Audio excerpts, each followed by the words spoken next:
Hello and welcome back to my YouTube channel.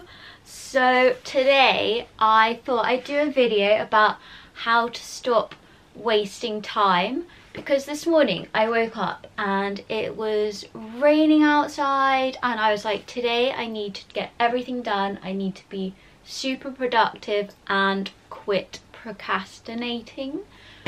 Oh, that's a really hard word to say. I have 5 ways in which I personally avoid procrastinating. They really help me, so if they help you, then I thought I might as well share them. This is my 5 top tips to stop wasting time. So let's go.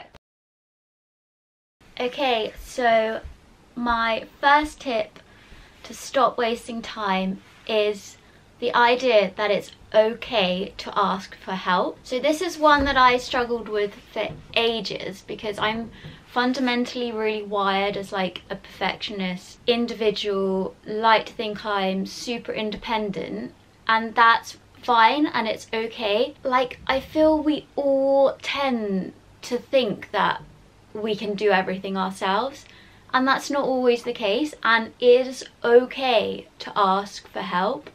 It's okay to delegate. It's okay to be like, I can't do this today. I'm not the best at this, but I'm better at this. Firstly, it's really rewarding to help other people out. And secondly, you don't have to always do everything by yourself. Asking for help is not a failure. It just helps you in the long run, and you might be able to help somebody else, which is also rewarding. Number 2, don't forget to factor in me time. This one's primarily about efficiency, because I think it's a common misconception that we have to work flat out constantly. Like, we've got to get this done, we've got to complete our to-do list today, and we are like stressing ourselves out completely. Like, I'm such a stress head, so I am guilty of this, but to stress yourself out is exhausting and it's inefficient. We're not going to get any more done by stressing. It's just going to make us procrastinate even more, probably. Factoring in me time is actually something that I've personally struggled with loads, because I feel like I have to always be working and etc, etc. I think I've really learned to almost force myself just to allow myself a little space from my surroundings, and just to slow down for like an hour a day and just have some time to myself. For me personally, what I love to do is just go for either a walk, mostly to go meet my best friend for coffee and just chill and not talk about work. And it just really helps to refocus your brain when you go back and you're almost refreshed because you've allowed yourself a little bit of time out. Another thing I do is I read every night. I mean, like, I don't know, I've never said this before, but like, I love to read so much, and every evening at 10 p.m. I will switch my phone off, switch my emails off, switch all of that constant work buzz off. 10 p.m, cut it off and start reading. And I love to read, and it's just allows my brain to escape to a place that isn't real, and really helps to refocus my brain, and I've become more efficient in the long run. So that's my tip number 2. Tip number 3 is to clear all your distractions. I think our generation lives in such a fast-paced world right now, and we constantly feel like we have to keep ahead of the game, like what's trending.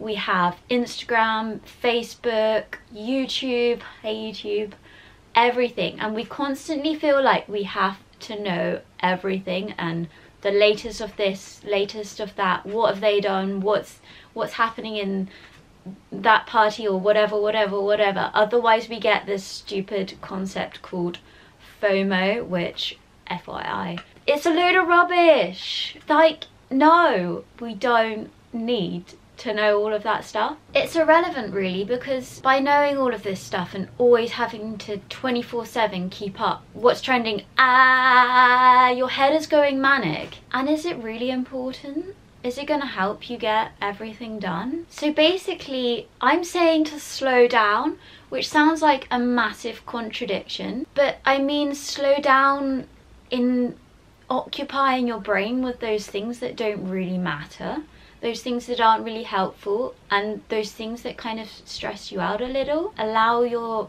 brain space to think about people and tasks that are really important and way more important than what's trending. And Kim Kardashian isn't gonna help you write your next essay if she's like twerking in Guatemala.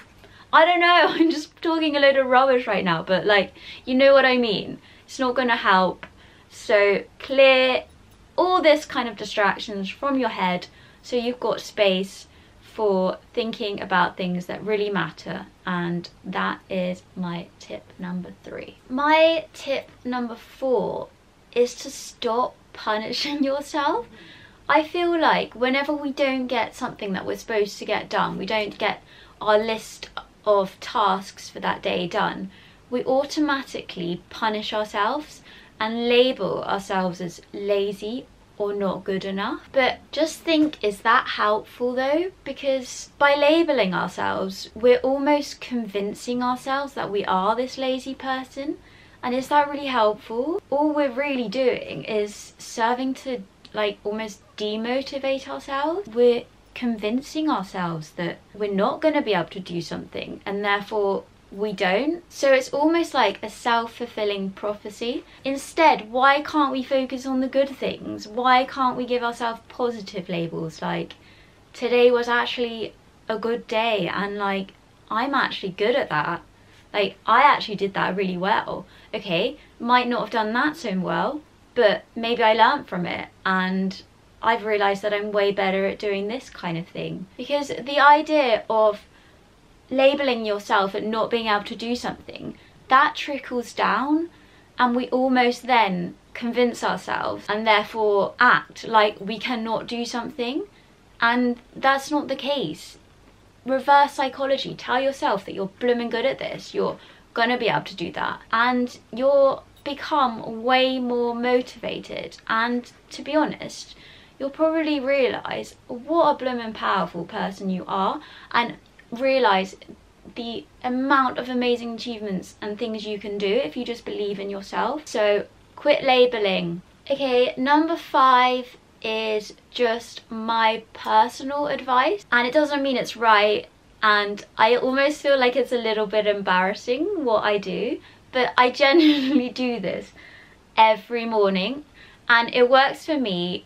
And if you try it and it works for you, that's kind of all that matters. It is embarrassing, but basically every single morning I wake up, not just by sitting up and being sleepy. Every morning I literally jump out of bed. Like, I'm saying literally jump, like bolt upright out of bed, like plaster the biggest smile on my face, and just almost chant to myself, you've got this, Olivia, you're gonna have a good day.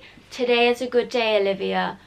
Go bash this day. And I just motivate myself by giving myself a little bit of a pep talk. And it's about almost faking it until you make it. So I will plaster this big smile on my face, almost make myself laugh and in a happy mood. And I guess I'm almost convincing myself before I've become consciously awake yet that I'm gonna have a really good day, and that I'm happy, and that I'm productive, and that it's going to be all good. And I don't know, it works for me. So I think it's that this little tactic sort of forces me into having a good day rather than a bad day.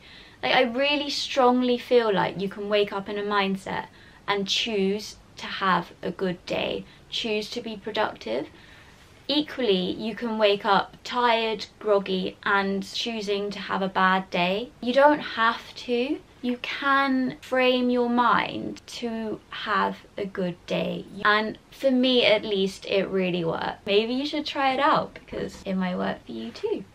So here ends the video, and that was my 5 tips by Liv to stop wasting your time. So they work for me, and I really hope they work for you. But if there's any other videos and ideas or advice or inspo that you want to see me film next, then please comment down below, because I really want to curate videos that you guys want to see and that will be helpful to you, because that's more enjoyable for me and for you. But I hope you enjoyed this video because I really enjoyed making it. So I will see you for my next video. Goodbye.